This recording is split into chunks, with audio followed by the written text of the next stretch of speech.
एक 24 से 31 और अच्छे से पढ़ो। फिर परमेश्वर ने कहा, पृथ्वी से एक एक जाति के जीवित प्राणी अर्थात घरेलू पशु और रहने वाले जंतु और पृथ्वी के वन पशु जाति जाति के अनुसार उत्पन्न हो, और वैसा ही हो गया। इस प्रकार परमेश्वर ने पृथ्वी के जाति जाति के वन पशुओं को और जाति जाति के घरेलू पशुओं को और जाति जाति के भूमि पर सब रहने वाले जंतुओं को बनाया, और परमेश्वर ने देखा कि अच्छा है। फिर परमेश्वर ने कहा, हम मनुष्य को अपने स्वरूप के अनुसार अपनी समानता में बनाए, और वे समुद्र की मछलियों और आकाश के पक्षियों और घरेलू पशुओं और सारी पृथ्वी पर और सब रहने वाले जंतुओं पर जो पृथ्वी पर रहते हैं अधिकार रखे। तो परमेश्वर ने मनुष्य को अपने स्वरूप के अनुसार उत्पन्न किया, अपने ही स्वरूप के अनुसार परमेश्वर ने उसको उत्पन्न किया, नर और नारी करके उसने मनुष्य की सृष्टि की। और परमेश्वर ने उनको आशीष दी और उनसे कहा, फूलो फलो और पृथ्वी में भर जाओ और उसको अपने वश में कर लो, और समुद्र की मछलियों तथा आकाश के पक्षियों और पृथ्वी पर रहने वाले सब जंतुओं पर अधिकार रखो। फिर परमेश्वर ने उनसे कहा, सुनो, जितने बीज वाले छोटे छोटे पेड़ सारी पृथ्वी के ऊपर है और जितने वृक्षों में बीज वाले फल होते हैं वे सब मैंने तुमको दिए हैं, वे तुम्हारे भोजन के लिए है। और जितने पृथ्वी के पशु और आकाश के पक्षी और पृथ्वी पर रहने वाले जंतु हैं जिनमें जीवन का प्राण है, उन सबके खाने के लिए मैंने सब हरे हरे छोटे पेड़ दिए हैं, और वैसा ही हो गया। तो परमेश्वर ने जो कुछ बनाया था सब पर देखा, तो क्या देखा कि वह बहुत ही अच्छा है। तो सांझ हुई फिर भोर हुआ, इस प्रकार छठवां दिन हो गया। परमेश्वर का वचन हमारे लिए बहुत ही आशीषित है, और परमेश्वर पिता का वचन सच्चा है। और बाइबल में लिखा है, यदि आप सच्चाई को जानोगे तो सच्चाई तुम्हें आज़ाद करेगी। आज भी परमेश्वर का वचन जो है, जो सच्चा है, जो हमें आज़ादी की दिशा में लेकर जाने वाला है, तो बहुत ध्यान से परमेश्वर के वचन जो है उसको सुनते रहना, ताकि आप वचन समझ सको, ग्रहण कर सको, और आने वाले दिनों में उस वचन के अनुसार आप जीवन जी कर परमेश्वर के राज के आप वारिस हो सको। क्योंकि हमारे परमेश्वर वो अपने लोगों के जीवन में वो काम करते हुए आए हैं और काम करते रहते हैं। हाँ, परमेश्वर ने जब अब्राहम को चुना था तो अब्राहम से इसहाक हुए थे, इसहाक से याकूब, और याकूब से 12 गोत्र पैदा हुए, और उनमें से जिसको डबल आशीष मिली थी वो थे यूसुफ। और यूसुफ जब 17 साल के थे तो यूसुफ को एक बार सपना आया, और सपना ऐसा था कि जो खेत में वो काम करते थे, वो खेत में उनकी जो पुड़ी बनाई हुई थी तो वो ऐसे बीच में खड़ी हो गई, और उनके जो 11 भाई थे वो 11 भाइयों की पुड़ी भी उनके 4 ओर खड़ी हो गई, और जो पुड़ी है 11 भाइयों की, वो यूसुफ की पुड़ी को ऐसे दंडवत कर रही है ऐसे। तो यूसुफ ने सपना जो है अपने माता पिता को बताया, और भाई लोग भी वहीं पर थे, और उनका मतलब भी वो लोग जानते थे। और मतलब ये था कि परमेश्वर जो है वो यूसुफ को इतनी ऊंचाई के ऊपर लेकर जाएंगे कि अपने भाइयों से भी ज़्यादा। उसके बाद यूसुफ को एक बार दूसरा सपना आया, और सपना ऐसा था कि चाँद था, सूरज था, और सितारे भी थे। तो 11 सितारे, चाँद, वो सब कुछ जो है वो यूसुफ के आगे झुकने लगे। यूसुफ ने ये भी सपना बताया, और उसके पिता ने बोला, क्या मैं उससे भी तेरे आगे झुकना पड़ेगा? तो ये अर्थ भी यूसुफ के पिता याकूब और बाकी के भाई लोग जो है वो जानते थे। लेकिन इस सपने की वजह से उसके भाई लोग जो है वो यूसुफ से जलने लगे। और दूसरी बात ये भी थी कि भाई लोगों के काम अच्छे नहीं थे, और इसलिए यूसुफ क्या करते थे, उनके भाइयों की जो भी बुराई पता चलती थी तो वो जाकर अपने पिता को जो है वो बता देते थे। और इस कारण जो पिता थे वो 11 भाइयों को डांटते हो गए, और इस कारण से वो लोग यूसुफ के ऊपर जलते थे। अभी यूसुफ के भाई लोग एक बार कहीं पर भेड़ बकरी चराने के लिए गए थे, और हम कई बार देख चुके हैं कि उस ज़माने में ये इनके पास कोई 2-4 भेड़ें नहीं थी कि 50-100 भेड़ें नहीं थी कि बस वो लोग सुबह निकले और शाम को वापस। इनके पास हज़ारों की मात्रा में भेड़ बकरियाँ रहती थी। और इससे जब भेड़ बकरी चराने के लिए जाते थे तो कभी 10 दिन, कभी 20 दिन, कभी महीना, कभी भी वो लोग रुक रुक कर आते थे। और ऐसे ही एक बार काफ़ी टाइम लग गया और याकूब जो थे उन्होंने यूसुफ से कहा, यूसुफ तू तो घर पर है लेकिन तू जा अपने भाइयों से जाकर मिल, देखो कुशल मंगल तो है कि नहीं, कहाँ पर है, क्या कर रहे, उसको जाकर देख कर आ। और यह जो याकूब थे, यूसुफ थे, वो यूसुफ उनको देखने के लिए वो चले गए। अभी क्या हुआ कि वो लोग तुतान नाम की एक जगह थी, वहाँ पर ये लोग भेड़ बकरी चरा रहे थे। और सब दूर से अपने भाइयों को देखा तो बहुत खुश हो गए कि क्या बात है, बहुत दिनों के बाद मैं तो मेरे भाइयों से मिलूँगा। उनके हृदय के अंदर बहुत प्रेम होगा और उछलते कूदते हुए अपने भाइयों के पास जा रहे थे। लेकिन वहाँ सामने जो 10 भाई है तो उनकी निगाह में, उनके दिल में कुछ और है। वो तो ये देख रहे वो सपना देखने वाला आ रहा है, जो जिसके आगे हमें झुकना है वो आ रहा है।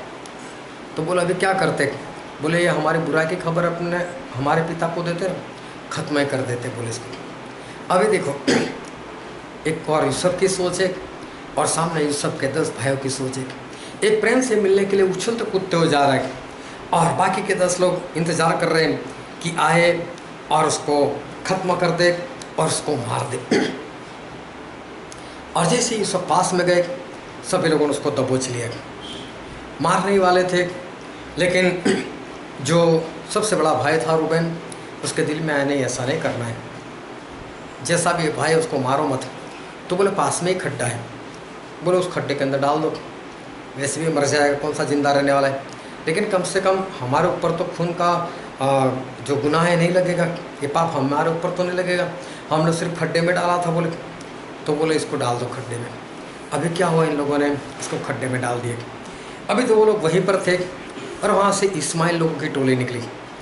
और इस्माइल लोगों की टोली निकली तो उनका कारोबार था एक जगह से दूसरा जगह पर जाकर माल को बेचना। तो उस ज़माने में इंसान भी बेचे जाते थे। तो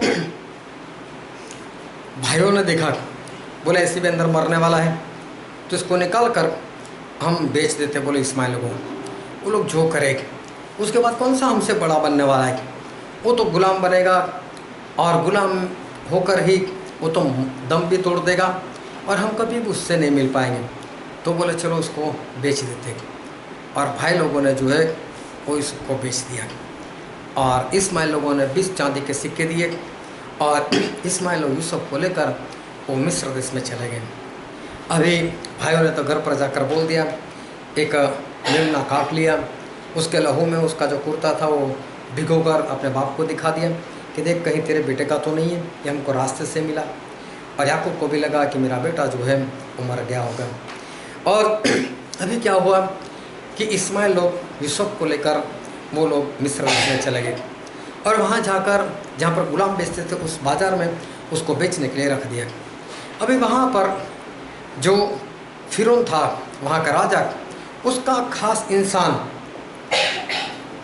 पोटीफार, जो उसके अंगरक्षक जिसको बोलते हैं, उसके बॉडीगार्ड बोलते हैं, उनका मुखिया था।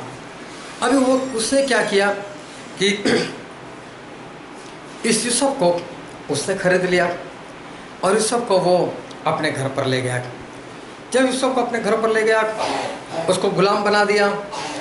लेकिन पोटीफार ने देखा कि ये जो यूसुफ है वो यूसुफ उसके साथ उसके परमेश्वर जो है वो रहते हैं और उसके परमेश्वर के कारण मुझे भी आशीष मिली हुई है।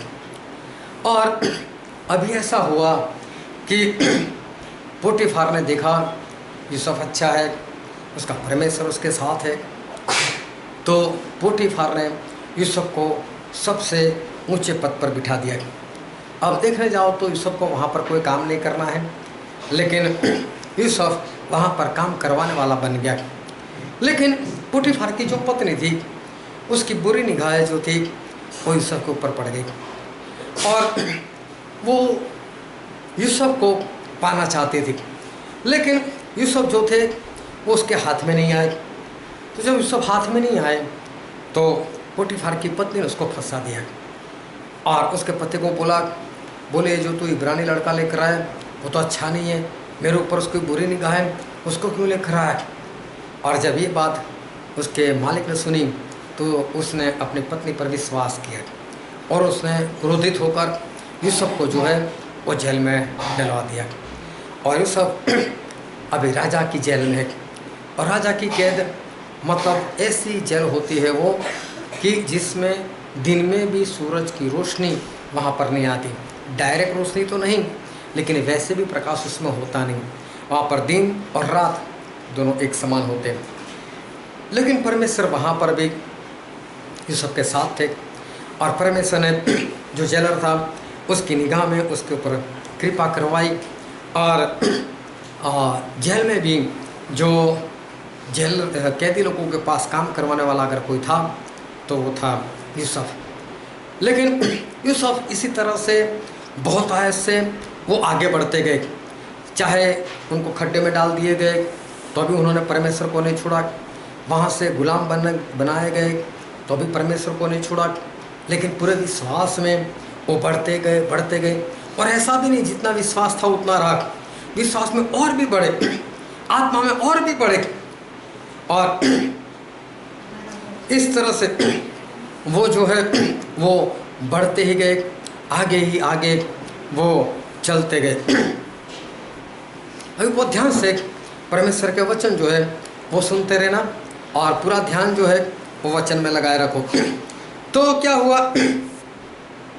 कि यूसुफ चाहे कैसी भी परिस्थिति थी, लेकिन वो जो भी परिस्थिति थी वो सारी परिस्थिति में परमेश्वर में सिर्फ बने नहीं रहे, परमेश्वर में बढ़े, आगे बढ़े।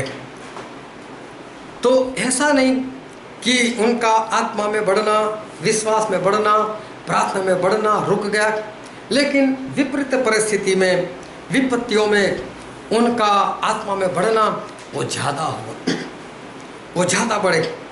और एक दिन जेल में 2 कैदी और आ गए राजा के, एक पानी पिलाने वाला और दूसरा खाना बनाने वाला। एक दिन दोनों को सपने आए। जब दोनों को सपने आए वो लोग आपस में सपने की बात कर रहे थे। यूसुफ वहाँ से गुजर रहे होंगे, उन्होंने सुना होगा, वो खड़े हो गए, अरे बताओ अपना सपना बताओ। बोले क्यों? बोले हाँ मैं उसका मतलब बता सकता हूँ, मेरे परमेश्वर का दान मेरे पास है। और उन्होंने दोनों के सपने का मतलब बताया। जो खाना बनाने वाला था उसको बोला 3 दिन में जो फिरौन है तो उसे ख़त्म कर देगा, और जो पानी पिलाने वाला था उसको बोला कि 3 दिन में राजा जो है वो तुझे वापस अपने पद पर बिठाएगा। अभी 3 दिन के बाद ऐसी ही घटना हो गई। जो खाना बनाने वाला था उसको मार दिया गया, जो पानी पिलाने वाला था उसको बचा लिया गया, और वो वापस फिरौन के पास वो चले गए और अपने काम पर वो लग गए। अभी क्या हुआ, बाहर निकलने के बाद वो यूसुफ को भूल गया, यूसुफ को सपने का जो अर्थ आता था वो भी भूल गया। उसको बाहर जाकर यूसुफ को छुड़ाने का कुछ प्रयत्न करना था, क्योंकि डायरेक्ट फिरौन के साथ पहचान थी, लेकिन ये सारी बातें जो थी वो भूल गया। अभी क्या हुआ, कुछ वक्त के बाद जो फिरौन था उसको सपना आया। अभी उसको जो सपना आया उसको भी 2 बार सपना आया, और उसके भी सपने का मतलब बताने वाला कोई नहीं था। और तब जो पानी पिलाने वाला था उसको याद आया, बोले जेल में एक इंसान है, इब्रानी लड़का है, लेकिन उसको सपने का अर्थ बताना आता है, और जैसा वो अर्थ बताता है वैसा ही होता है। उसने फिरौन को बोला फिरौन ऐसा है, तो बोला बुलाओ उसको। और यूसुफ को बाहर निकाला गया, दाढ़ी मुच्छे बाल कटवाए गए, नहलाकर धुलवाकर अच्छे से कपड़े दिए गए, और फिर यूसुफ फिर उनके सामने खड़े हुए। फिर उन्होंने सपना बताया और यूसुफ ने सपने का मतलब बताया, और जैसे ही सपने का मतलब बताया तो साथ में उसका हल भी बताया कि किस तरह से क्या करना है। और फिरौन जो था वो बहुत खुश हो गया, और उसने कहा कि यूसुफ के जैसा कोई बुद्धिमान इंसान क्या हमको मिल सकता है जिसके अंदर पवित्र परमेश्वर का आत्मा बसता हो। बोले तू ही आ जा हमारे साथ, तू ही इस काम को संभाल। और बोले मैं तुझे वो पद दूंगा कि जब दरबार में हम लोग इकट्ठा बैठेंगे तब मेरा पद तेरे से ऊंचा होगा, वरना फर्स्ट नंबर पर समझ तू ही है। मैं फिर हूँ लेकिन मैं भी तुझसे पूछकर ही काम किया करूँगा। तो एक यूसुफ ऐसी परिस्थितियों में वो बढ़ते गए, और जब वो फिरौन के सामने खड़े हुए तब उनकी आयु थी 30 साल, और जब वो घर से निकले थे तब उनकी आयु थी 17 साल। 13 साल लगातार ऐसी परिस्थितियों से यूसुफ को गुजरना पड़ा कि अगर कोई और होता तो मुझे ऐसा लगता है कि आगे बढ़ने की बात तो दूर, उसके पास जो विश्वास था वो भी खो बैठा होता, जो उसके जीवन में आत्मा की बातें थी वो भी खो बैठता, और वो अविश्वासी हो जाता। उसके पास कुछ भी नहीं रहता परमेश्वर वाला, और परमेश्वर को छोड़कर वो बैठ जाता। ऐसा मुझे लगता है कि उसकी जगह पर अगर कोई और होता, क्योंकि मैं जब दुनिया में देखता हूँ लोगों को हल्की सी क्या मुसीबत आ गई और लोग परमेश्वर को छोड़ देते। 2-4 बार प्रार्थना की, अगर परमेश्वर ने प्रार्थना को उत्तर नहीं दिया छोड़ देते हैं परमेश्वर को। बीमारी क्या आ गई, 2-4 बार प्रार्थना की, बीमारी नहीं गई, परमेश्वर को छोड़ देते। तो इंसान जो है उसको मैंने ऐसी परिस्थितियों में गिरते हुए देखा है, उठते हुए नहीं देखा। लेकिन यूसुफ जो है ऐसी परिस्थितियों में वो बाहर आए। जब इज़राइल लोगों ने पाप किया और परमेश्वर ने इज़राइल लोगों के पास बार बार अपने भविष्यवक्ता को भेजे, समय से भेजे, वक्त पर भेजे, ताकि वो लोग मन फिराए, परमेश्वर उनको आशीष दे। लेकिन इन लोगों ने परमेश्वर के भविष्यवक्ताओं को हंसी में उड़ाया। उन लोगों ने परमेश्वर की आज्ञा नहीं सुनी, मानना तो दूर की बात, सुना भी नहीं। परमेश्वर ने बहुत प्रयत्न किया, क्योंकि परमेश्वर को अपने लोगों के ऊपर दया आती थी, लेकिन फिर भी किसी ने नहीं सुना। और आखिर में क्या हुआ कि परमेश्वर को बहुत क्रोध आया, और परमेश्वर की जो सुरक्षा थी इज़राइल के ऊपर वो परमेश्वर ने हटा दी। और नबूकदनेस्सर नाम का राजा, जो इराक का राजा था उस वक्त, वो राजा वहाँ पर चढ़ाई कर आया, और उसने इज़राइल लोगों को मारना शुरू कर दिया। बहुत लोगों को, जवानों को, बूढ़े को, बच्चों को तलवार से काट दिया उसने। साथ में जो सुलेमान ने परमेश्वर के लिए भवन बनाया था, उस भवन का सोना लेकर चला गया, उस भवन को तोड़ फोड़ डाला, उसमें आग लगा दी, और बहुत लोगों को गुलाम बनाकर वो अपने देश में लेकर चला गया। और जो लोग गुलाम बनकर गए थे उसमें एक दानिएल भी थे। ये बात दूसरा इतिहास उसका 36वां अध्याय 11 से आगे पढ़ोगे तो सारी बातें वहाँ पर लिखी हुई है। और बाइबल में नहीं लिखा, लेकिन जो बाइबल के स्कॉलर है वो ऐसा बोलते हैं कि दानिएल उस वक्त 15 साल के थे और अभी जवानी में पैर रख रहे थे। ऐसे वक्त पर जो नबूकदनेस्सर थे, उन्होंने अपने देश में जाकर उनके हाथ के नीचे जो हाकिम लोग थे उनको बोला कि मुझे मेरे साथ काम करने के लिए कुछ ज्ञानी बच्चे चाहिए। तो बोले जो इज़राइल से आए उनको भी देख लो, उनमें से भी कोई हो तो उसको मेरे लिए तैयार करो। और ऐसा हुआ, उन लोगों ने उसमें से दानिएल को भी पसंद किया। दानिएल के 3 मित्र थे, हनान्याह, मिशाएल, अजर्याह, उनको भी पसंद किया। लेकिन उनकी रीति के अनुसार ऐसे लोगों को खास प्रबंध में रखा जाता था, इनको खास खाना दिया जाता था, और वो भी राजा का। उनको वहाँ पर पूरी आज़ादी और पूरी सुविधाएं दी जाती थी। और ऐसा होता था कि इनको बहुत अच्छे से रख दिया जाता था, चाहे गुलाम। और इसका कारण ये था कि ताकि इनका दिमाग खुले, ज्ञान प्राप्त करे और राजा उनका इस्तेमाल कर सके। लेकिन इनको खाना पड़ता था राजा का खाना, और साथ में राजा की शराब भी पीनी पड़ती थी। अभी ये बातें लेकर आए दानिएल के पास। अभी देखो, दानिएल एक तो गुलाम है, दूसरी बात इज़राइल हार चुका है इनके सामने, बहुत लोगों को तो मार दिया गया है, और दानिएल बचपन से आज्ञाकारी करते हुए वो बढ़ रहे। और दानिएल जो है, उनका कोई गुनाह नहीं है कि जिसके कारण उनको ये भुगतना पड़े। कई बार ऐसा होता है, पाप कौन करे और भुगतना किसी और को पड़ता है, क्योंकि दंड जो है सभी के ऊपर आ जाता है। और इस कारण जो बेगुनाह होते उनको भी दंड भुगतना पड़ता है। लेकिन एक बात पक्की है कि परमेश्वर ऐसे लोगों को विपरीत परिस्थिति में लेकिन शांति देते। जिस तरह से यूसुफ के जीवन में ऐसी घटनाएं हुई, लेकिन परमेश्वर ने हर बार यूसुफ को संभाल कर रखा।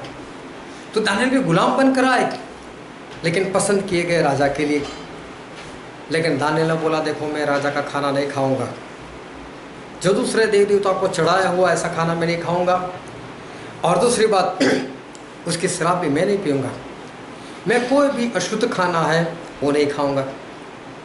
अभी जो उसका हाकिम था उसको तो ये सब करना ही था, वो तो बोलते ऐसा नहीं हो सकता, दानिएल करना ही पड़ेगा। दानिएल बोलते, देखो 10 दिन ऐसा करो, हमें सिंपल सा खाना दो, और 10 दिन के बाद हम देखेंगे, और आप भी देखना कि हमारे साथ बाकी भी लड़के हैं, कौन दिखने में अच्छा दिखता है और किन का दिमाग सबसे ज़्यादा अच्छा चलता है। अगर आपको हम ऐसे ना मालूम पड़े, फिर तेरी मर्जी, तुझे जो करना है कर लेना। लेकिन दानिएल को भरोसा था अपने परमेश्वर के ऊपर कि 10 दिन के अंदर मेरे परमेश्वर जो तो काम करेंगे ही करेंगे।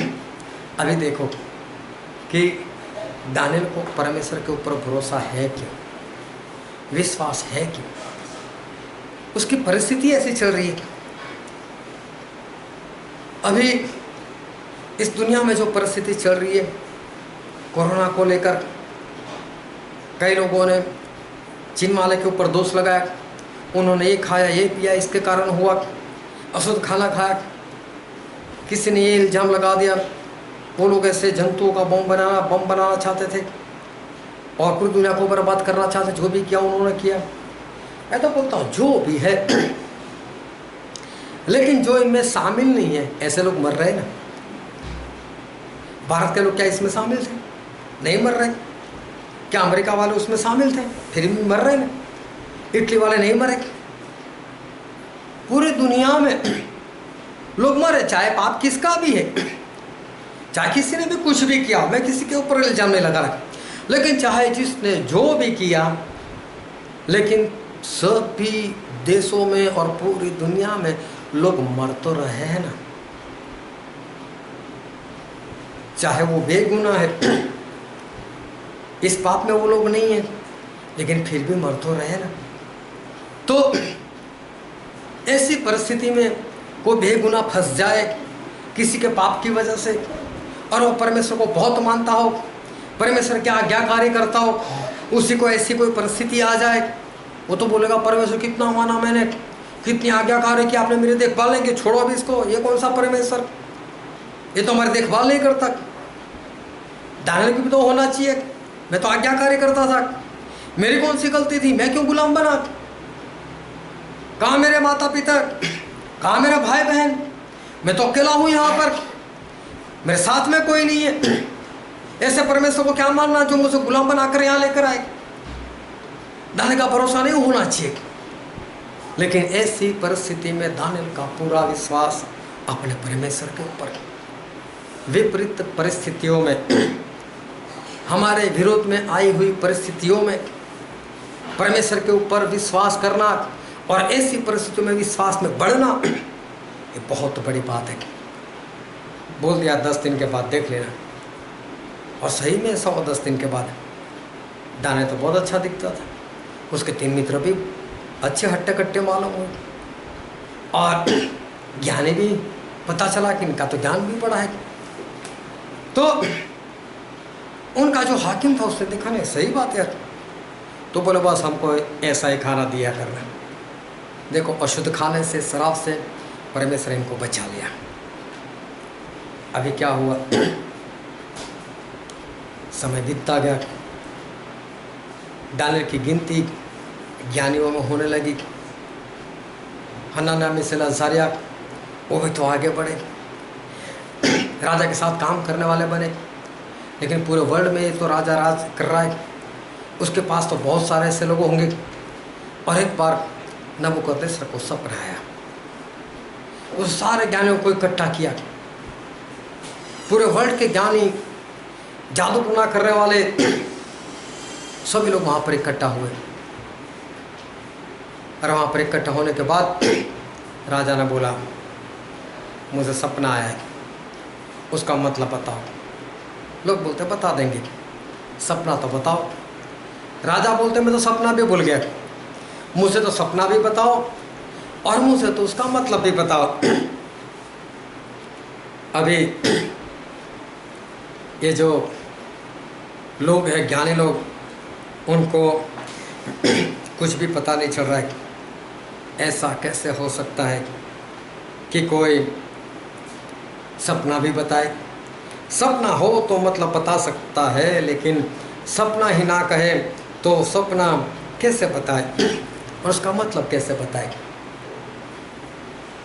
राजा क्रोधायमान हुए, बोले सभी को खत्म ही कर दो, जितने लोग ज्ञानी माने जाते हैं सभी को खत्म कर दो। ऐसे ज्ञानी काम के क्या है जो मेरा हल ना कर सके? मारने वाले पहुंच गए दानियल के पास। दानियल बोलते क्या हुआ कि मुझे मारने के लिए आए? तो बोले राजा ने आज्ञा दी कि ज्ञानी लोगों को मार दो। बोले लेकिन क्यों? बोले उसको सपना है। वो बोलता है सपना भी बताओ, मतलब भी बताओ, और कोई है ही नहीं ऐसा। तो राजा ने बोल दिया ज्ञानियों को मार दो। तो बोला मुझे राजा के पास लेकर चलो। और दानियल को राजा के पास लेकर गए, और वहाँ पर गए। दानियल ने पूछा राजा क्या है? राजा बोलते देख मुझे सपना है, मैं भूल चुका हूँ, मुझे सपना भी चाहिए, मुझे उसका मतलब भी चाहिए। दानियल बोलता है उसमें कौन सी बड़ी बात है, बुलाता हूँ कल, मैं बता दूंगा। लेकिन कोई भी ज्ञानी नहीं मार दिया जाए, मैं आपको बताता हूँ। अभी दानियल घर पर आए, हनन्याह, मिशाएल, अज़ारिया को बुलाया, आ जाओ यार जल्दी से। बोले राजा ने ऐसा ऑर्डर दे दिया है, हमारे पास आज का दिन है, आज की रात है, चलो प्रार्थना करते हैं। चारों ने मिलकर प्रार्थना की, परमेश्वर उसको जो भी सपना है बताओ, हमें सपने का अर्थ बताओ। और विश्वास से प्रार्थना करने के बाद सो गए सारे। और बाइबल में ऐसा लिखा है, रात में सपने में परमेश्वर ने दानियल को ये बात बताई। ऐसी अवस्था में कि जब सुबह मौत है, क्या किसी को नींद आ जाए? लेकिन दानियल को नींद आ गई थी। इसका मतलब दानियल को कितना विश्वास। अभी देखो गुलामी वाली बात तो भी पूरी नहीं हुई, दूसरों का पाप, और दानियल गुलाम बना दिए गए। और अब यहाँ पर थोड़े आगे बढ़े, कुछ पद मिला, उतने में तो वापस मौत। दानियल का भरोसा ही नहीं बैठना चाहिए। लेकिन ऐसी परिस्थिति में दानियल बढ़ रहे। और फिर दानियल दूसरे दिन गए, राजा को जाकर बताए, राजा देख तुझे कौन सा सपना है, मैं तुझे बता देता हूँ। पूरा सपना बता दिया। राजा क्या विचार है, सपना क्या बात है, उसको तो याद था सपना। अभी दानियल ने मतलब भी बता दिया। जब सपना सही है तो मतलब सही है। और नबूकदनेस्सर बहुत खुश हो गए, दानियल को दंडवत किया। देखो जो गुलाम है और पूरे वर्ल्ड का जो राजा है, वो एक गुलाम को, जिसके देश वाले को मार कर आया हो, जिसके परमेश्वर के भवन को फूंक कर आया है, और वो आके दंडवत करता है और बोलते हैं दानियल का परमेश्वर सबसे महान परमेश्वर। और दानियल को बहुत ऊंचा पद उसने दे दिया। उसके बाद क्या हुआ, दानियल और आगे बढ़े, अच्छी परिस्थिति हो गई दानियल की। तो अभी नबूकदनेस्सर जो था, उसको एक बार फिर से सपना आया। फिर से सपना आया। वो सपना ऐसा कहना चाहता था कि नबूकदनेस्सर को 7 साल पशु के समान रहना पड़ेगा। वो घास खाएगा, उसके नाखून बढ़ जाएंगे पंछी के पंजे के समान, उसके बाल ऐसे बढ़ जाएंगे जैसे वो काक की पंखें होती है। पशु के समान घास खाएगा, बेड़ियों से बांध कर रखेंगे उसको। अभी राजा को, वो भी पूरा वर्ल्ड में जो राज कर रहा है, उसको किस तरह से ये बात बताई जाए। लेकिन दानियल ने पूरी हिम्मत से वो बात बता दी। बोले राजा, तेरे साथ ऐसा होगा। देखो पूरे वर्ल्ड में जो राज कर रहा है, उस राजा को ऐसी बात बताना बहुत मुश्किल सी बात है। लेकिन फिर भी दानियल ने हिम्मत कर बता दिया। साथ में दानियल ने सलाह दी कि देखो राजा, आपको एक काम करना है, दान देना है, अपने बुरे आचरण को छोड़ना है, और इस तरह से अगर जीवन जियोगे तो हो सकता है परमेश्वर आपको बचाए। और इसलिए तू ऐसा जीवन जीना। लेकिन राजा के साथ वो बात हो ही गई। वो राजा मर गया। उसके बाद उसका बेटा जो था बेलशास्सर, वो राजा बना। जब वो राजा बना, उसने तो बड़ी पार्टी कर दी, और पार्टी में उसने परमेश्वर के भवन से जो पात्र लेकर आए थे उसका इस्तेमाल किया, उसमें शराब डाली और पिया, और परमेश्वर का क्रोध भड़का। एक कटा हुआ हाथ इतना ही, आगे से पंजा, ये सब लोग शराब के नशे में दूध थे, और वहाँ दीवार के ऊपर एक उंगली से वहाँ पर लिखा गया, मैंने तकेल उफार सिंह।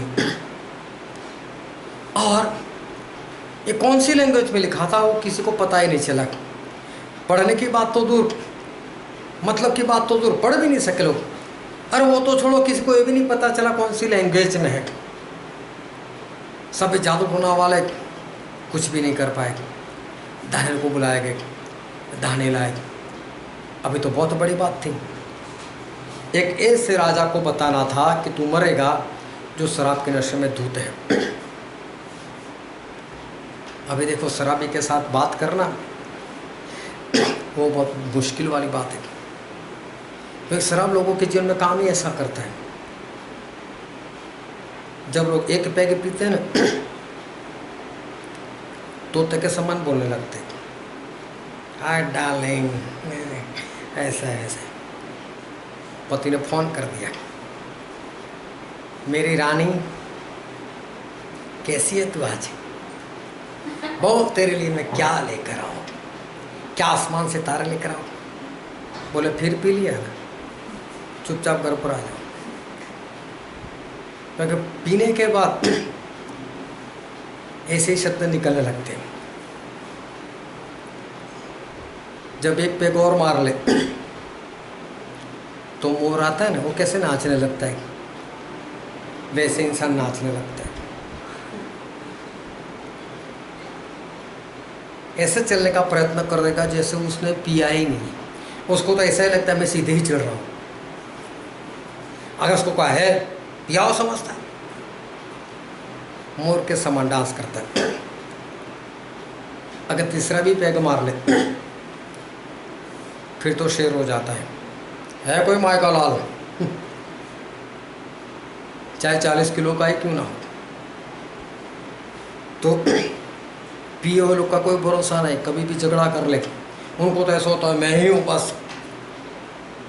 तो ये तो राजा पूरे वर्ल्ड का, उसमें भी पिया हुआ, और उसको ये बताना है कि राजा आज तू मर जाएगा। अगर दानियल बताया उसको क्रोध आ जाए और वो खत्म कर दे तो।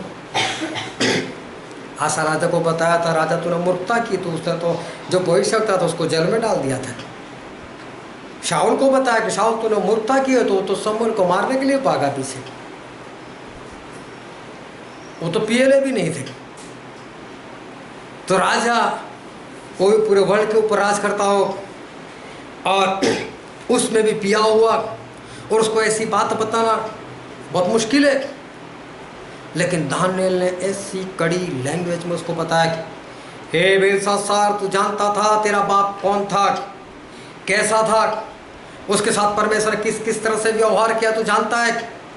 तेरे बाप को 7 साल पशु के समान रहना पड़ा, भूल गया तू, और फिर भी तूने उस परमेश्वर के बर्तन में, उसके पवित्र बर्तन में तुम लोगों ने शराब पिया, राजा मर जाएगा आज तू। देखना वो सब पढ़कर देखना, दानियल 5 अध्याय, वो तो हम पढ़ते हैं, लेकिन उस कैरेक्टर में घुसकर पढ़ो तो आपको पता चला किस तरह से दानियल बोला होगा। पूरे गुस्से में बोल रहा है पूरे वर्ल्ड के राजा को। देखो इतना जोश, इतना होश, इतना परमेश्वर के ऊपर विश्वास, इतनी ताकत, ऐसी परिस्थिति में दानियल के अंदर कैसी? वो तो गुलाम थे, किस तरह से वचन में बढ़ रहे, कैसे विश्वास में बढ़ रहे, और उसी दिन वो राजा मार दिया गया। उसके बाद एक राजा और आया जिसका नाम था दारा। जब दारा राजा आया तो उसने एक आज्ञा निकाली कि 30 दिन तक सिर्फ मेरी पूजा की जाए और किसी की नहीं, और मुझे छोड़कर कोई किसी और की पूजा करें उसको बोले सिंहों के बिल में डाल दो। अभी दानियल को पता चला, और दारा राजा जो था वो दानियल का मित्र था, क्योंकि दारा ने जब देखा था दानियल में तो उसने पहले से अपना मित्र बनाकर रखा था उसको। अभी क्या हुआ, दानियल तो अपने घर में गए, जो खिड़की यरूशलेम की ओर खुलती थी वो खोल कर हर रोज 3 बार प्रार्थना किया करते थे। तो इस बार भी उन्होंने खोलकर ही प्रार्थना की, चाहे जिसको देखना देखे। उनके विरोधियों ने देखा दानियल 3 बार प्रार्थना करते, दानियल को पकड़ कर लेकर गए राजा के पास। राजा को भी पता चल गया फंसा तो भी मेरा मित्र, लेकिन राजा ने कानून पे साइन की थी। राजा बोलता दानियल क्या सही बात है? बोले हाँ 3 बार मैंने तो प्रार्थना की है। बोला अभी तो जाना पड़ेगा सिंहों के बिल में, कोई बात नहीं डाल दो सिंहों के बिल में। और दानियल को सिंहों के बिल में डाल दिए गए। ऊपर से नीचे फेंका होगा दानियल को, या तो रस्सी से बांध कर उतारा होगा, जो भी है, लेकिन वहाँ कितने सिंह थे वो भी मालूम नहीं। लेकिन इतना मालूम है कि दानियल वहाँ पर बिंदा से सो गए।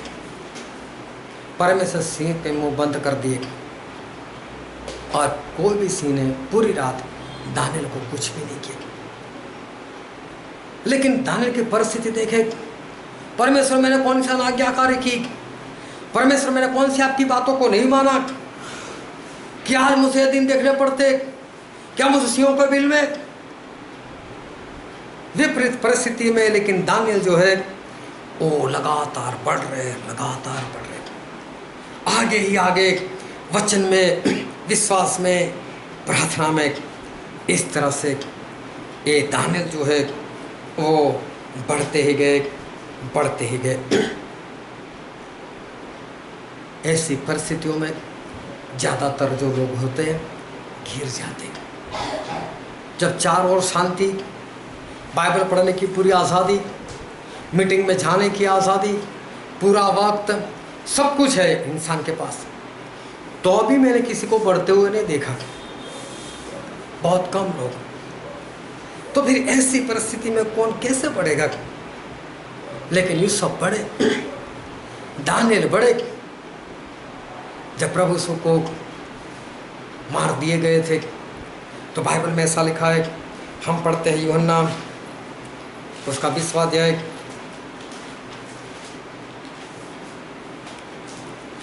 उसका 19वां पद। उसी दिन जो सप्ताह का पहला दिन था, संध्या के समय, जब वहाँ के द्वार जहाँ चेहरे थे, यहूदियों के डर के मारे बंद थे। हाँ, चेले लोग दरवाजा बंद कर कर बैठते थे। कभी भी कोई भी आ सकता था, कभी भी कोई उनको उठाकर खत्म कर सकता था।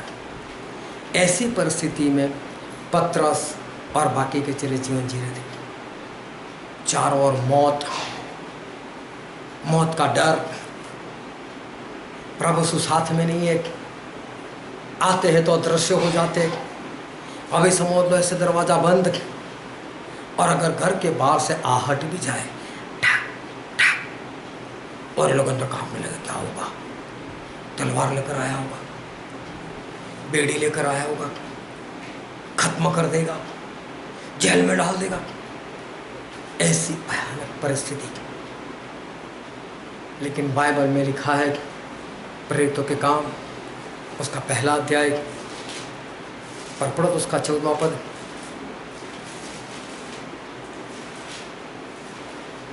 ये सब कई स्त्रियों यीशु की माता मरियम और उसके भाइयों के साथ एक चितो कर प्रार्थना में लगे रहे।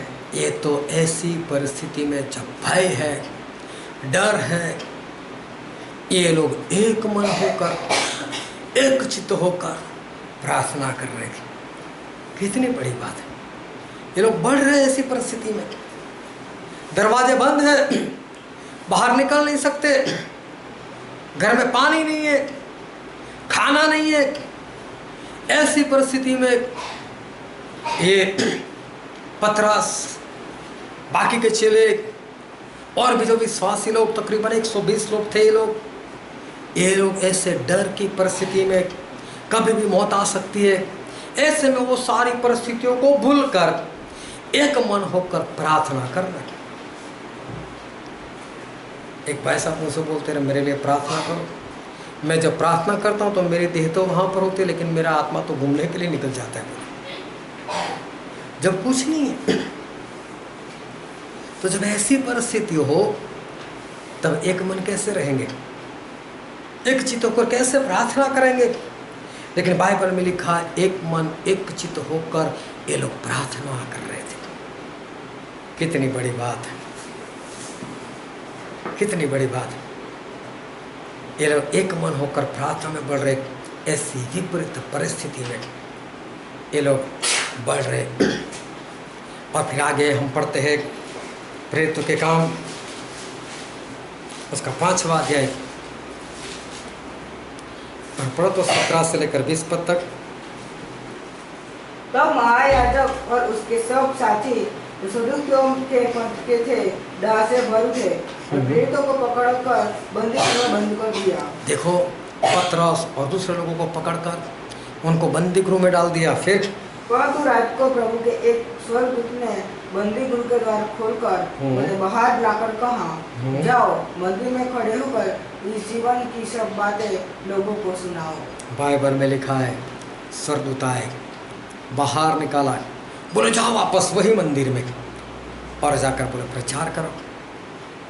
कितनी बड़ी बात है यहाँ पर देखने में कि जेल, कभी भी मारना, कभी भी काट देना, ऐसी परिस्थिति है। और तब ये लोग वचन में, विश्वास में, प्रार्थना में, परमेश्वर की आज्ञा में ये लोग लगातार बढ़ रहे। फिर उसका 4था अध्याय, प्रेरितों के काम उसका 4था अध्याय उसका 17 पद।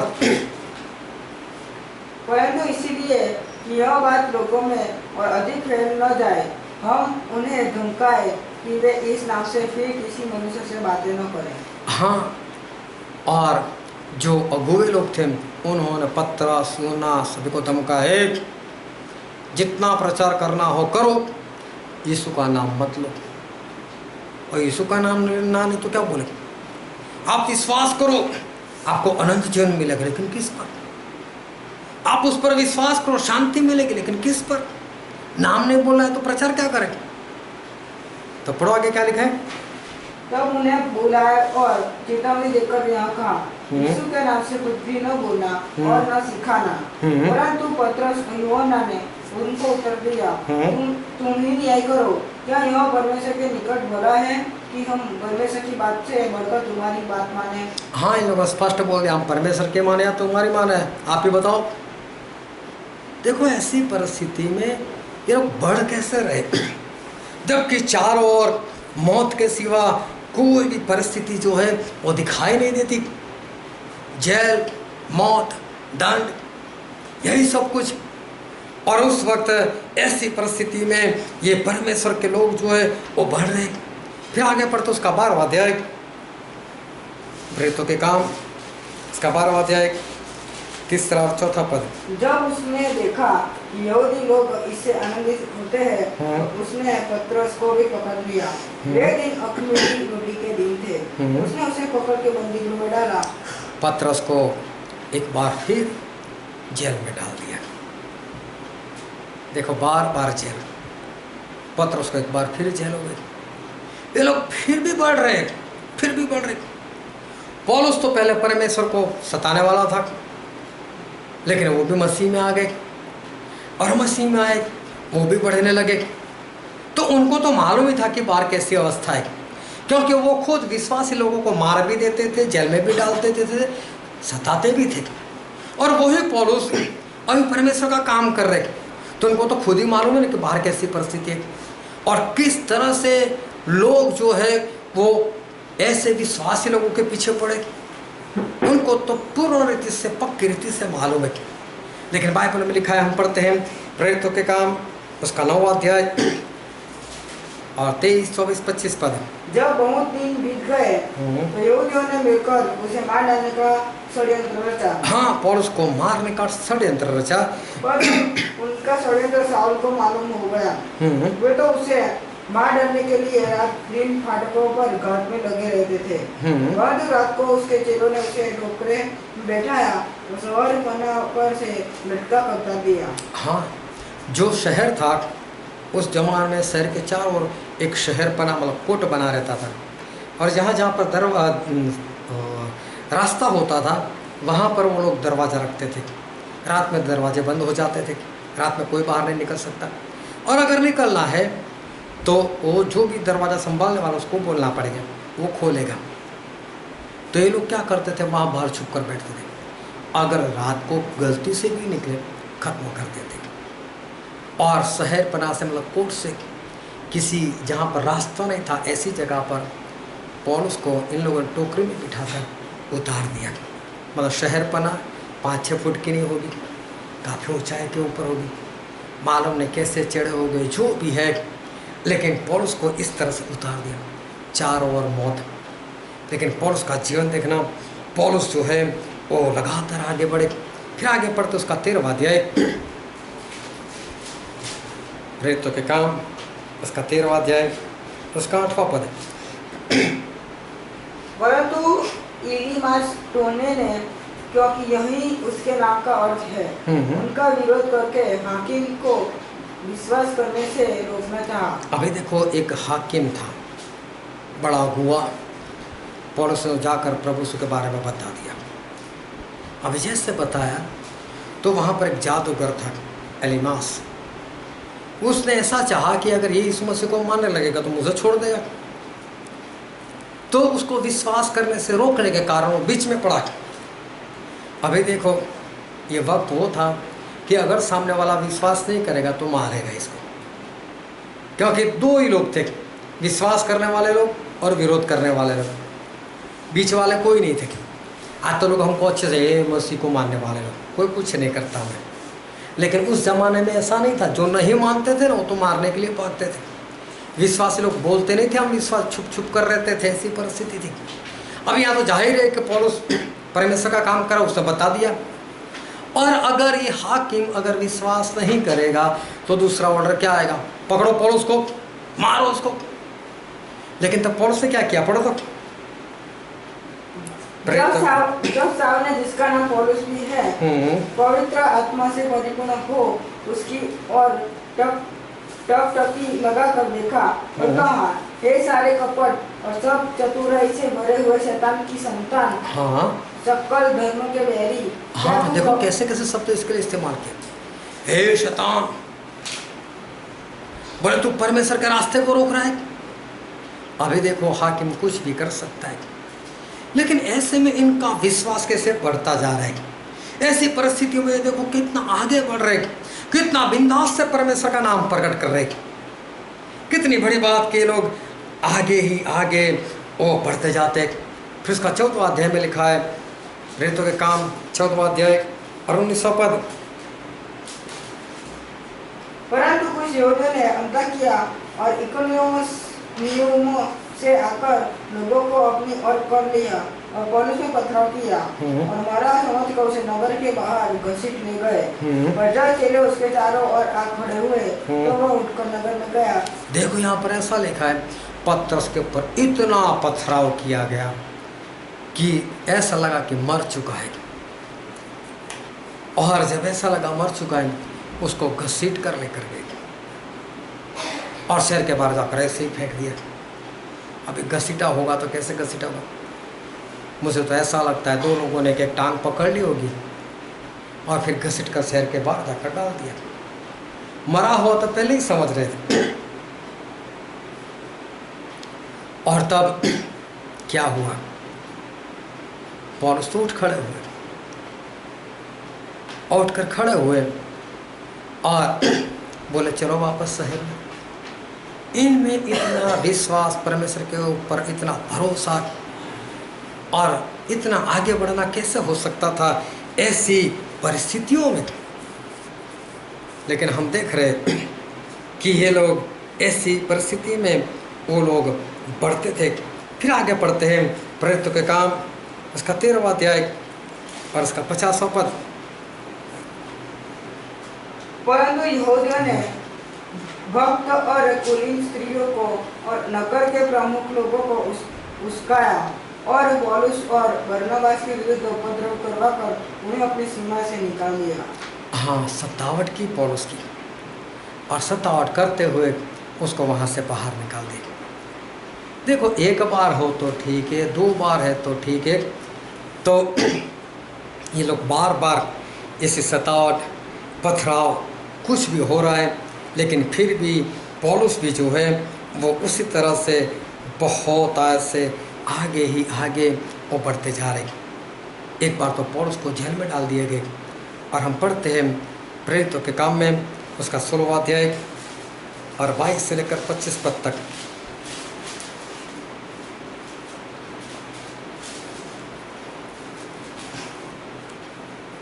तब भीड़ के लोग उनके विरोध में इकट्ठे होकर चढ़ाए और हाकिम ने उनके कपड़े फाड़कर उतार डाले और उन्हें बैत मारने की आज्ञा दी।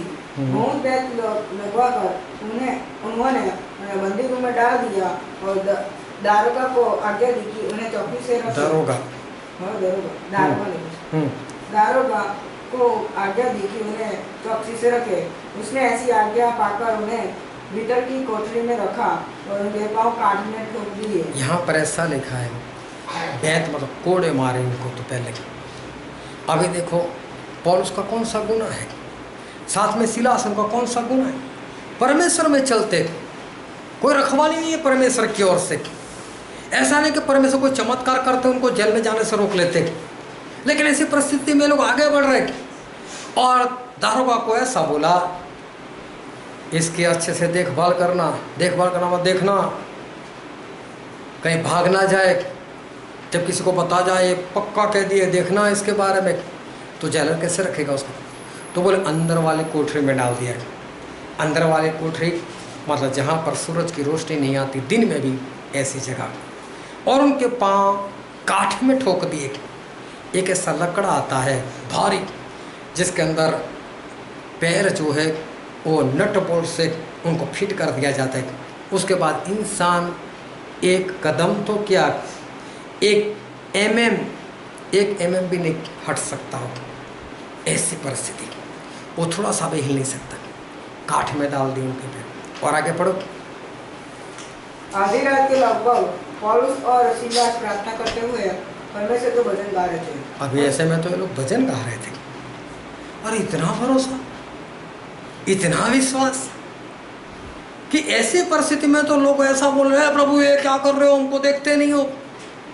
जो चलते नहीं ऐसे लोग भी बोलते परमेश्वर आप तो हमको देखते नहीं हो, एक भी आज्ञा नहीं मानते, और फिर भी बोलते प्रभु कब तक हम बीमार। और यहाँ पर तो ये लोग 100% आज्ञाकारी करते, और उनको जब जेल में जाना होता है वो भी अंदर वाली कोठरी में काठ में पैर, और बोले यहोवा का धन्यवाद करो क्योंकि वो भले है। ये तो फिर भी परमेश्वर की आराधना, फिर भी परमेश्वर का धन्यवाद है। अरे ऐसी परिस्थिति में बढ़ना कैसे, किस तरह से लोग बढ़ पाते। और फिर दूसरा कुरिन्थी में लिखा है, दूसरा कुरिन्थी उसका 11वां अध्याय और 23 से लेकर 27 पद पढ़ो तो कोई। क्या वही मसीह के सेवक है? मैं पागल के समान करता हूँ, मैं उनसे बढ़कर हूँ। अधिक परिश्रम करने में, बार बार कैद होने में, कोड़े खाने में, बार बार मृत्यु के जोखिमों में। 5 बार मैंने यहूदियों के हाथ से 39 कोड़े खाए, 3 बार मैंने बेंतें खाई, 1 बार मुझ पर पथराव किया गया, 3 बार जहाज जिन पर मैं चढ़ा था टूट गए, एक रात दिन मैंने समुद्र में काटा। मैं बार बार यात्राओं में, नदियों के जोखिमों में, डाकुओं के जोखिमों में, अपने जाति वालों से जोखिमों में, अन्य जातियों से जोखिमों में, नगरों के जोखिमों में, जंगल के जोखिमों में, समुद्र के जोखिमों में, झूठे भाइयों के बीच जोखिमों में रहा। परिश्रम और कष्ट में, बार बार जागते रहने में, भूख प्यास में, बार बार उपवास करने में, जाड़े में, उजाड़े रहने में, और अन्य बातों को छोड़कर जिनका वर्णन मैं नहीं करता, सब कलीसियाओं की चिंता प्रतिदिन मुझे दबाती है। ये देखो पौलुस कितनी परिस्थितियों के बारे में बात करेगी, कितनी बार मारा गया, कितनी बार जेल में डाल दी गया, पथराव हुआ, गिनती नहीं इनके पास, इतनी सतावटें इनके ऊपर, लेकिन फिर भी लगातार विश्वास में मजबूती, लगातार बढ़ना, लगातार परमेश्वर के उपस्थिति में चलना, कितनी बड़ी बात है। यूसुफ, दानियल, पतरस, पौलुस, ऐसे तो बाइबल में बहुत सारे उदाहरण हैं कि सारे लोग विपरीत परिस्थितियों में आगे ही बढ़ते गए, वचन में, विश्वास में बढ़ते ही गए, प्रार्थना में, आज्ञाकारी में, लगातार ये लोग जो है वो बढ़ते ही गए। कितनी बड़ी बात है कि ऐसी परिस्थिति, जब आज तो दुनिया में ऐसा कुछ है ही नहीं इतना, और फिर भी लोग डर जाते, लोग पीछे हट जाते, क्या परमेश्वर कितना सहन करे, परमेश्वर हमारे सुनते नहीं, ये वो। ये तो सारी आज्ञाकारी करने के बाद भी इनके जीवन में जो भी ऐसी परिस्थिति आती जिसमें मार, ताड़ना, जेल, कोड़े, लेकिन फिर भी एक भी बार परमेश्वर को ऐसा नहीं बोलते क्यों परमेश्वर मेरे साथ ऐसा। लेकिन ऐसी परिस्थिति में रुकना दूर, गिरना दूर, ये तो आत्मा और भी बढ़े जा रहे, और भी बढ़े जा रहे। कैसे, क्यों ऐसा इनके जीवन में, किस तरह से ऐसा इनके जीवन में जो है वो हो रहा है, वो ध्यान समझना। आज जो हमने वचन पढ़ा था उत्पत्ति उसका 1 अध्याय और 24 से लेकर 31 पद हमने पढ़ा, वहाँ पर परमेश्वर ने इंसान को बनाया। इंसान को बनाने के बाद परमेश्वर ने इंसान को आशीष दी, और बहुत ध्यान से हम पढ़ते हैं उत्पत्ति उसका 1 अध्याय और उसका 28वां पद। और परमेश्वर ने उनको आशीष दी। हाँ, इस शब्द को ध्यान में रखना। परमेश्वर ने इंसान को क्या दी? आशीष दी। परमेश्वर ने इंसान को क्या दी? आशीष दी। अभी देखो आशीष कौन सी दी परमेश्वर ने, हम पढ़ते हैं। और उनसे कहा, फूलो फलो फूलो फलो और पृथ्वी में भर जाओ पृथ्वी में भर जाओ और उसको अपने वश में कर लो पृथ्वी को अपने वश में कर लो और समुद्र की मछलियों तथा आकाश के पंछियों और पृथ्वी पर रहने वाले सब जंतुओं पर अधिकार रखो। अभी एक बार फिर से हम इस पद को पढ़ते हैं और बहुत ध्यान से आप इस पद को समझने का प्रयत्न करना। पढ़ो। और परमेश्वर ने उनको आशीष दी। देखो, परमेश्वर ने आशीष दी, इसको ध्यान में रखना। परमेश्वर ने इंसान को आशीष दी। फिर और उनसे कहा, फूलो फलो। देखो, फूलो फलो, क्या ये आशीष है? फूलो फलो मतलब बढ़ते जाओ, क्या है आशीष है?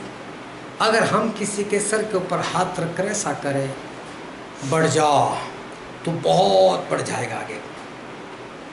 मैं तुझसे बढ़ाता हूँ तो उसको हम बोलते कि आशीष, लेकिन हम उसको ऐसा बोल, तू बढ़, तो फिर क्या हो गया? ये तो आज्ञा हो गई। फिर से पढ़ो। और परमेश्वर ने उनको आशीष दी और उनसे कहा, हाँ, फूलो फलो। फूलो फलो, ये तो परमेश्वर क्या क्या है?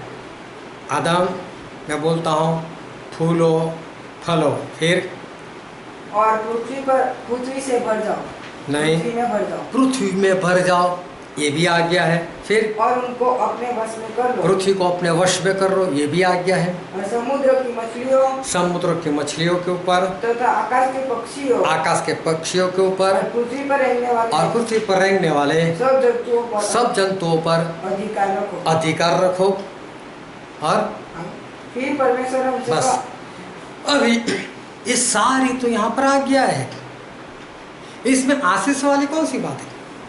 हम किसी को ऐसा बोलते तू 100 साल का हो जाए, तो ये इसको बोलते हैं आशीष दी कि 100 साल का हो जाए। लेकिन हम उसको बोले 100 साल का हो जाना, वो तो टेंशन में आ जाएगा, मैं कैसे हो जाऊं 100 साल का? और परमेश्वर इनको बनाकर बोले मैं आशीष देता हूं और दी सारी आज्ञा है।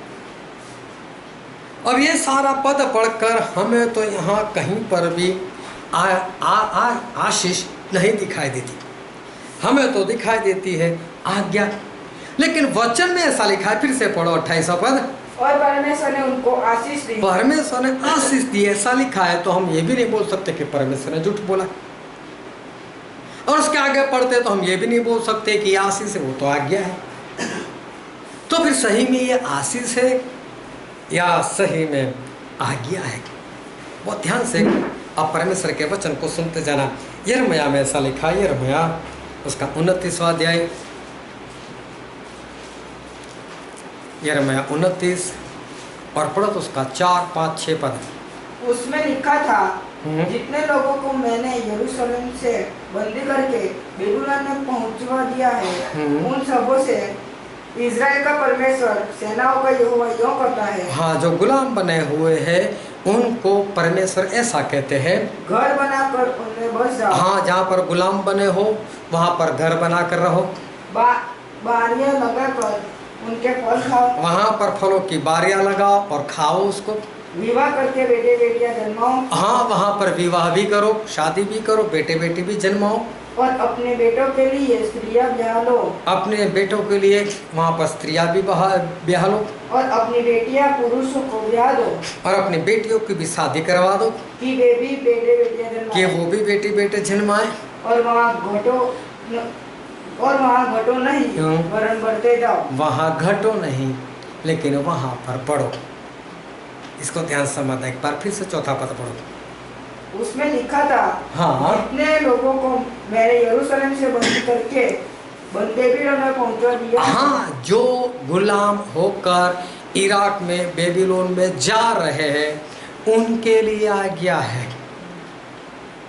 जो गुलाम बनाए गए परमेश्वर के लोग, उनको परमेश्वर भी आज्ञा दे रहे कि आप गुलाम हो वहां पर, लेकिन वहां पर बढ़ना है, घटना नहीं है। शादी करनी है, अपने बेटे की करवानी है, बेटे की करवानी है, उनको भी बोलो बेटे बेटी पैदा करे। वहां पर कम नहीं होना है, वहां पर बढ़ना है। कहां पर? जहाँ गुलाम बनाए गए। अभी जो लोग गुलाम बने उनको सवाल लगा, प्रभु एक तो आप हमारी रखवाली नहीं करते, हमारे देश से हमको दूर देश में भेज रहे हो, वहाँ पर हमको उसकी गुलामी करनी, और बोलते बच्चे पैदा करो, और बोलते शादी करो। तो हम गुलाम बने हुए और शादी करके उसको भी गुलाम बना कर रखे, और बच्चा पैदा करके वो भी गुलाम। हे परमेश्वर, ऐसे आके हम नहीं मान सकते। एक तो गुलाम बने हुए हम लोग। अगर परमेश्वर तो हमको बचाओ ना गुलामी से, लेकिन परमेश्वर गुलामी में भी आज्ञा दे रहे, जाओ शादी करो, बढ़ो, लेकिन घटो नहीं, गुलामी में भी बढ़ो, विपरीत परिस्थिति में भी बढ़ो। ये परमेश्वर की आज्ञा है। फिर से पढ़ो तो जो हमने वचन पढ़ा था उत्पत्ति इसका पहला अध्याय उसका 28 पद। परमेश्वर ने उनको आशीष दी और उनसे कहा, फूलो फलो और पृथ्वी में भर जाओ और उनको अपने वश में कर लो, और समुद्र की मछलियों और आकाश के पक्षियों और पृथ्वी पर रहने वाले सब जंतुओं पर अधिकार रखो। हाँ, इस पद को बार बार पढ़ना। तो यहाँ पर लिखा तो है परमेश्वर की आशीष, परमेश्वर ने आशीष देते हुए कहा, लेकिन बाद में सारी की सारी आज्ञाएं मालूम पड़ती है। तो सही में ये आशीष है या सही में ये आज्ञा है? बहुत ध्यान से इस वचन को जो है वो वचन को समझते रहना। जब दिखाई देती है आज्ञा, तो वहाँ पर आशीष शब्द जो है वो क्यों लिखा गया? जब हमें दिखाई देती है परमेश्वर की आज्ञा है, तो वहाँ पर परमेश्वर के वचन में आशीष शब्द जो है वो क्यों लिखा गया? आप बहुत ध्यान समझना कि आज वचन जो है उसमें से परमेश्वर को क्या सिखाने के लिए जा रहे हैं। पतरस ने पूरी रात मेहनत की, कितनी मछली आई? एक भी नहीं।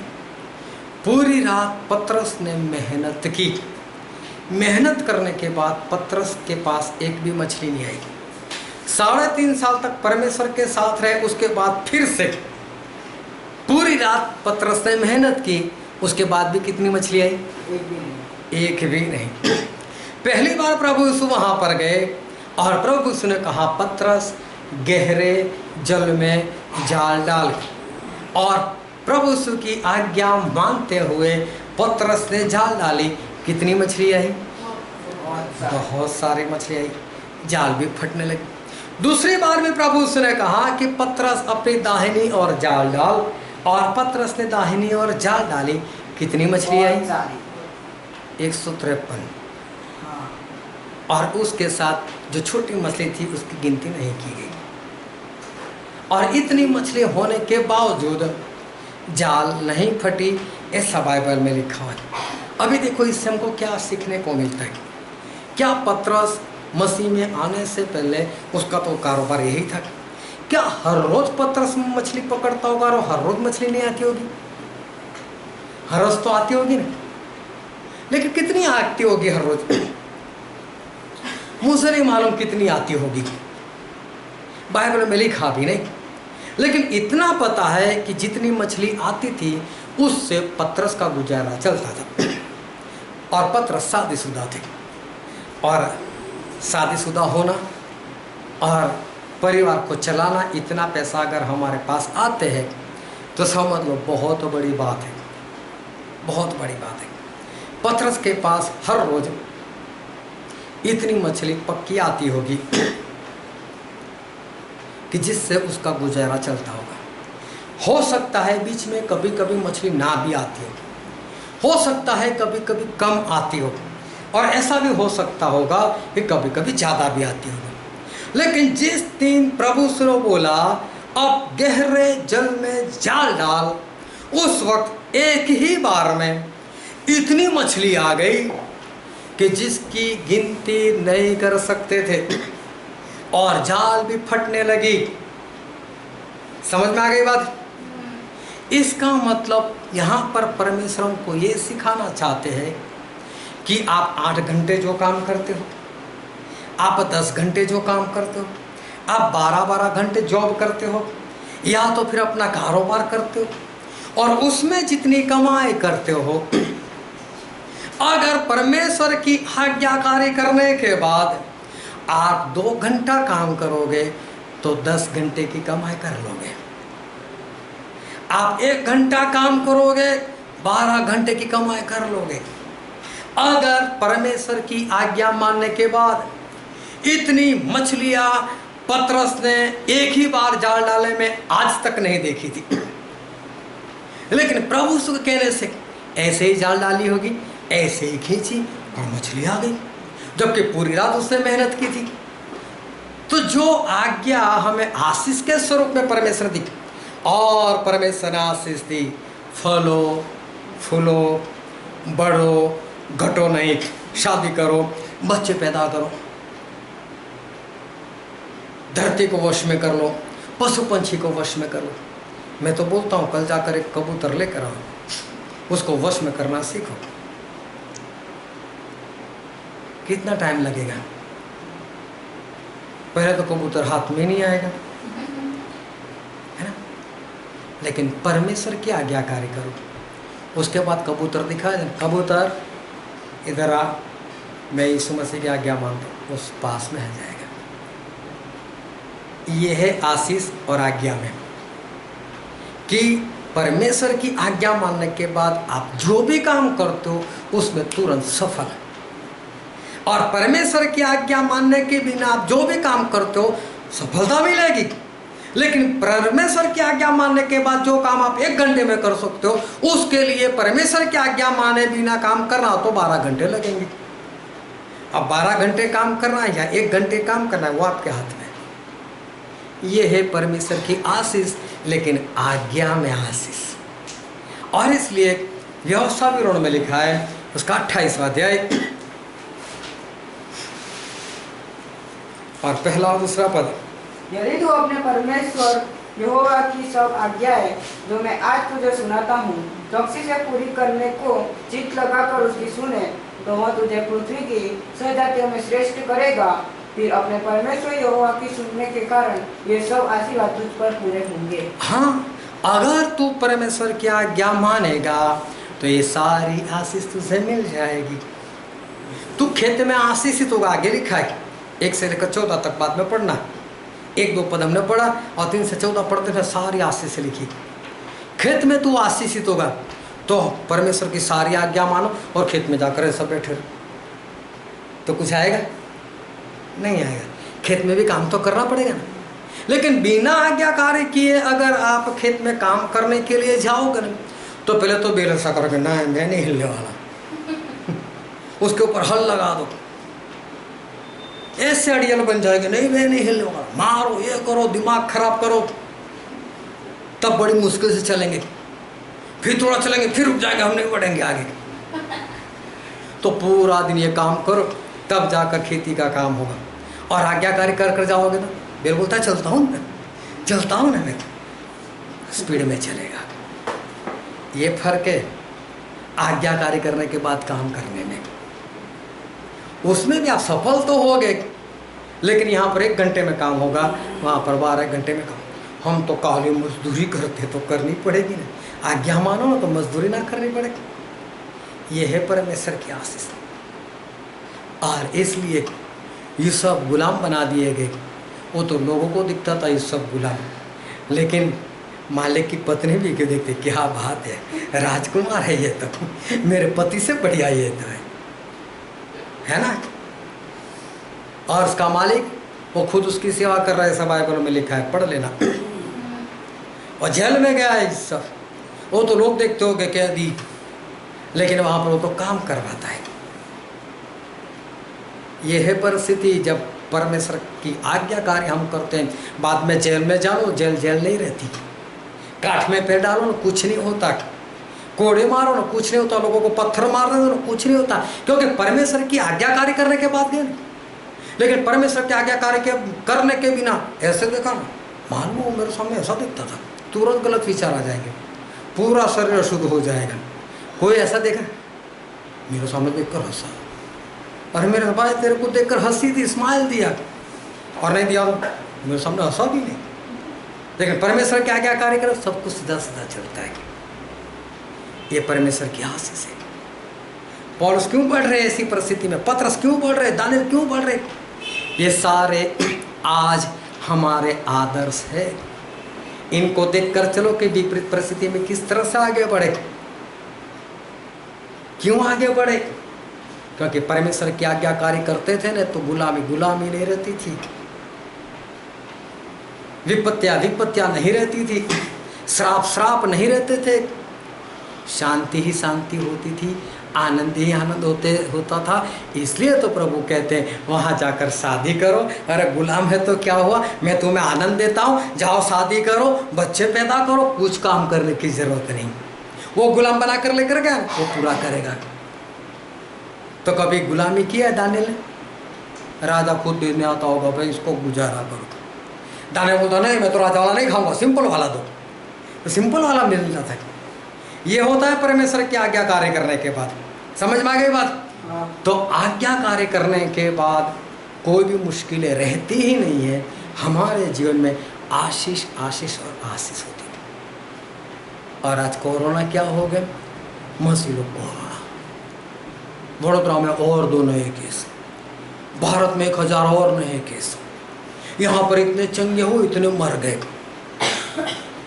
अरे परिस्थिति में बाइबल नहीं दिखता, परमेश्वर नहीं दिखते, आगे नहीं बढ़ना चाहते, लेकिन आशीष हो तो ना।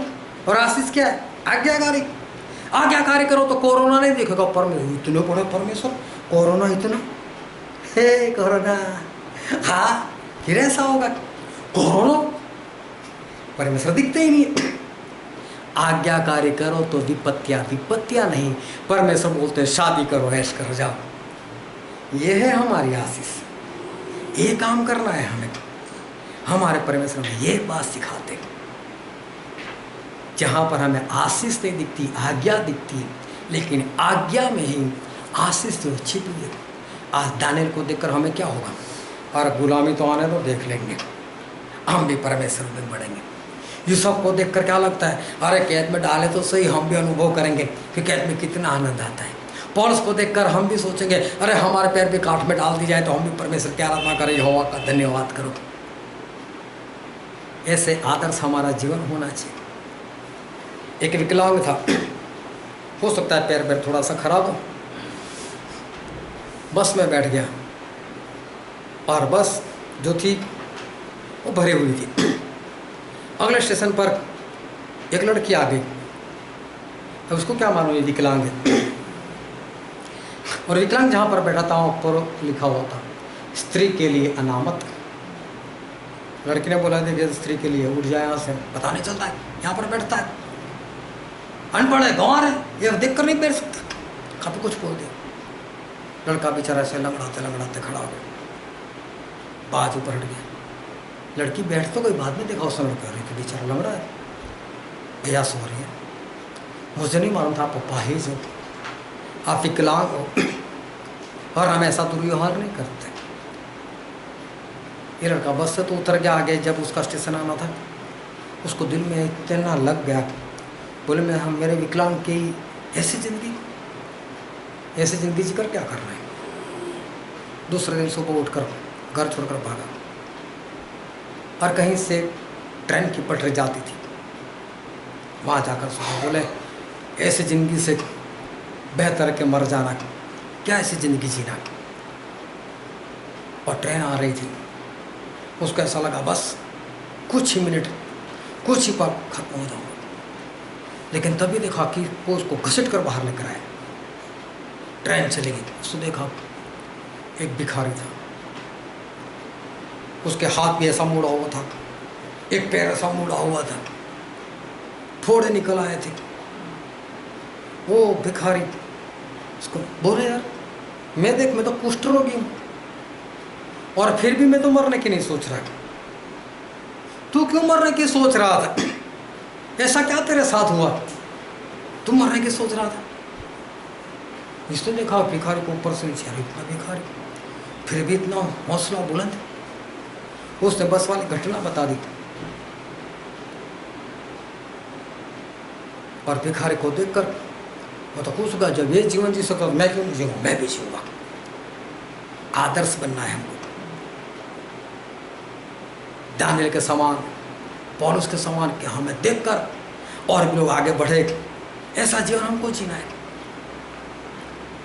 अभी दूसरे दिन पता चला वो भिखारी आत्महत्या कर मर गया। बुरा, उसने तो मुझे जीवन दिया था, वो कैसे मर गया? और तब उसको पता चला कि इसने जो बात बताई थी कि लड़की ने मेरा अपमान कर दिया, बोले एक पैर नहीं हो, एक पैर थोड़ा सा टेढ़ा है, उसमें ऐसी जिंदगी हो जाती है तो मैं कि जीवन जीकर क्या करूंगा? भिखारी मर गया, आत्महत्या कर। ऐसा जीवन ना जियो कि जिससे देखकर लोग मर जाए। ऐसा जीवन जियो कि हम आदर्श बने, हमें देखकर लोग आगे बढ़ने की सोचे। परमेश्वर ने आशीष दी, लेकिन आशीष देकर आज्ञा दी, फलो फूलो, पृथ्वी को भर दो, वश करो, सारे पशु पंछियों को अपने वश में ले लो, उसके ऊपर अधिकार चलाओ। ये परमेश्वर की ओर से हमें आज्ञा है, लेकिन इसका मतलब ये नहीं कि हमें वश करने के लिए भागना है। हमें सिर्फ परमेश्वर की आज्ञा मानना है, बाकी का काम अपने आप होगा। आप 12 घंटे 14 घंटे जो मेहनत करते हो वो नहीं करनी पड़ेगी, वो काम आपके लिए बहुत आसान हो जाएगा। जिसको आपको ऐसा लगता है सुबह जॉब पर जाते हो, रात को आते कोई पानी तो यार थक गया, और ऐसे में तो सो गया, बहुत थका हुआ था, कोई जिंदगी नहीं। आज्ञाकारी करोगे वही काम आपके लिए बहुत आसान हो जाएगा। अगर आप मजदूर हो और बड़ा बोझ उठाते हो, आपको ऐसा लगता है 50 किलो उठाए, परमेश्वर की आज्ञाकारी करो, वही बोझ आपको 5 किलो का लगेगा। आप उठा कर फेंकोगे, आपको पता भी नहीं चलेगा। आप जो भी काम कर रहे हो टेंशन आ जाता है, इतना काम, ये लिखना वो लिखना, लेकिन परमेश्वर की आज्ञाकारी की बात करो, सर में दर्द नहीं होगा, आसानी से आगे बढ़ोगे। ये आशीष है हमारी, जो आज्ञा में परमेश्वर ने दी है। काम तो हमें करना ही है, लेकिन इतना कि परमेश्वर की आज्ञाकारी करोगे वही काम आपके लिए आसान हो जाएगा। जिस तरह से दानियल के लिए हुआ, यूसुफ के लिए हुआ, पतरस के लिए हुआ, पौलुस के लिए हुआ, हमारे लिए भी हो जाएगा। ये परमेश्वर की आशीष है। आज्ञा कर मानो और काम करो, काम का पता नहीं चलेगा। आओ हम हमारे आँखों को बंद करें और हमारे मस्तकों को प्रभु से आगे झुकाए, जो हमारे राजा है, जो हमारे महान परमेश्वर है, जो कभी नहीं बदलते। सभी लोग अपनी आंखें बंद रखें, कोई इधर उधर ना देखे। मेरे प्रियो,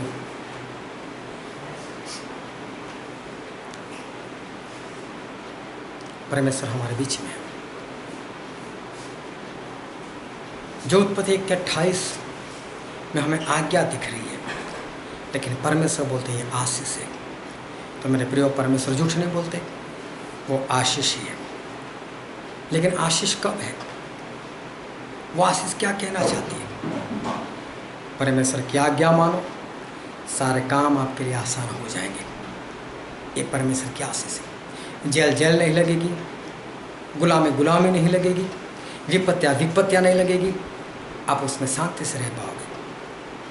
लेकिन जब परमेश्वर की आज्ञा मानोगे तो, और इसलिए आज्ञा मानते रहो, आशीषित होते रहो। ये वचन समझने के लिए, ग्रहण करने के लिए, उसके अनुसार चलने के लिए प्रभु की कृपा हम सभी पर होने पाए। Thank you Jesus.